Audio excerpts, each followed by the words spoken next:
عزیزان محترم 12 محرم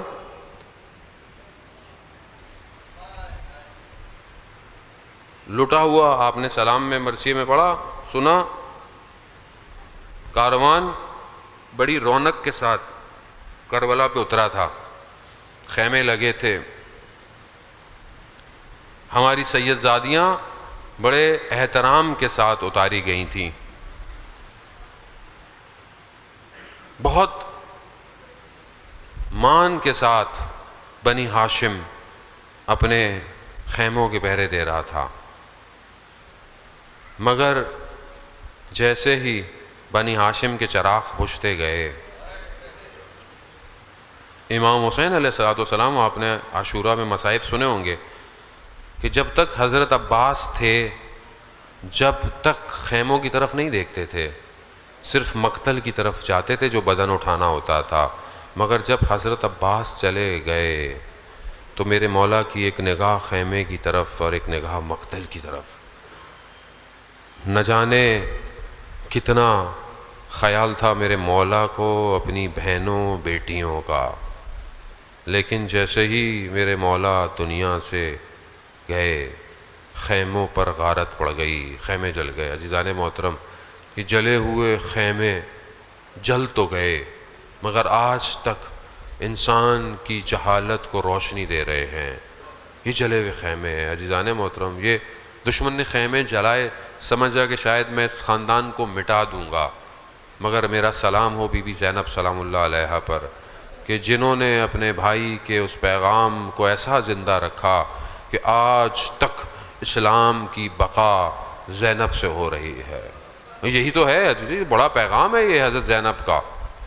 کہ کربلا می ماند اگر زینب نہ بود، فارسی کا مصرع ہے کہ کربلا میں رہ جاتی اگر زینب نہ ہوتی۔ اور کتنا پیار ہے بھائی اور بہن کو، اور یہی بہن اب ہاتھوں میں رسیاں ہیں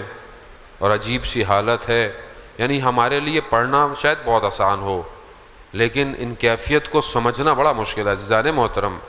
یہی تو وجہ ہے کہ میرا چوتھا امام کئی سال تک گریے کرتا رہا، اور وقت کے امام نے بھی زیارت ناہیہ میں جس غم کو سب سے بڑا کہا ہے، غم بہت بڑے بڑے تھے کربلا میں، حضرت علی اکبر کا غم بہت بڑا غم تھا کہ میرا مولا امام حسین کہتے ہیں خاک ہو ایسی زندگی پر علی اکبر تمہارے بعد، خاک ہو، یعنی میرے مولا کے جملے ہیں، انکسرا ظہری، مولا عباس گئے، کہا عباس میری کمر ٹوٹ گئی، یعنی بڑے غم تھے، مگر وقت کا امام بھی ان سارے بڑے غموں کے علاوہ صرف اپنی پھپھی کے غم کو یاد کر رہا ہے۔ بڑا سخت ہے عزیزان محترم، آپ تصور کریں کہ آپ کی مائیں بہنیں ہوں، ہماری اوقات ہی کیا ہے، ہماری حیثیت ہی کیا ہے، ہم اپنے بازار میں اپنی بہن بیٹی کے ساتھ جا رہے ہوں، کوئی شخص دیکھ رہا ہو تو ہم اس پر لپک پڑتے ہیں، ہم اپنی بہن بیٹی کو لے کے نہیں جاتے کہ جگہ اچھی نہیں ہے، لوگوں کی نظریں اچھی نہیں ہیں، یہ ہم اپنے گھر سے، ہماری اوقات کیا ہے۔ اور وہ اہل رسول، وہ سید زادیاں جن کے بالوں کو سورج نے نہ دیکھا ہو، جو اپنے بابا کی زندگی میں باہر تک نہ نکلی ہوں، اللہ اکبر، کہ جب جاتے تھے اگر اپنی والدہ کی قبر مطہر پر کہ جو صرف مولا کو معلوم تھی، تو آگے مولا اور درمیان میں بی بی اور پیچھے جو ہیں وہ بھائی ہوتے تھے۔ حتیٰ میرے مولا کا آخری وقت جب کوفہ میں آیا، جب میرے مولا کے جنازے کے علاوہ جب ضربت لگی اور اس حالت اعتذار میں لے کر آ رہے تھے تو کہا مجھے گھر کے پاس چھوڑ دو۔ کیوں چھوڑ دو؟ اور اصحاب کو کہا خاموش ہو جاؤ، کہیں تمہارے رونے کی آواز میری بیٹیوں تک نہ پہنچ جائے۔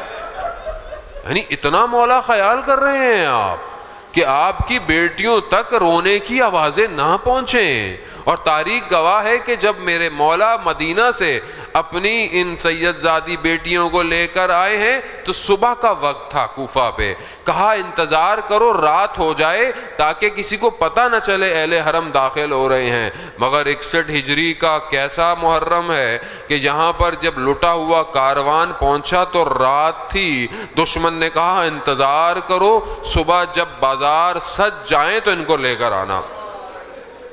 کتنا سخت ہے عزاداران محترم، آپ صرف اس بات کو تصور کریں، اور کتنا سخت تھا میرے چوتھے امام کے لیے۔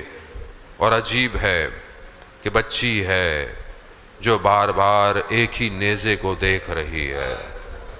بچی وہ کیسی بچی ہے اس لٹے ہوئے کاروان میں؟ آپ تصور کریں نا، باپ کا جنازہ ہو، بیٹیوں کو کتنے آرام سے اٹھاتے ہیں، کتنے پیار سے اٹھاتے ہیں۔ باپ کے جنازے کی زینت ہوتی ہے نا، بیٹی بڑے پیار سے، بیٹا آ جائیے، بیٹا صبر کیجئے، اللہ اکبر۔ مگر یہاں روزے عاشورہ جب یہ بچی جا کر اپنے بابا کے بدن پر پڑی تو پیار سے نہیں اٹھایا، تازے آنے مارے، تماچے مارے۔ یہی تو وجہ ہے کہ میرا وقت کا امام زیارت نائیہ میں فرماتے ہیں کہ میرا سلام ہو ان گالوں پر جو کربلا سے کوفہ، کوفہ سے شام تک اپنی رنگت بدلتے رہے۔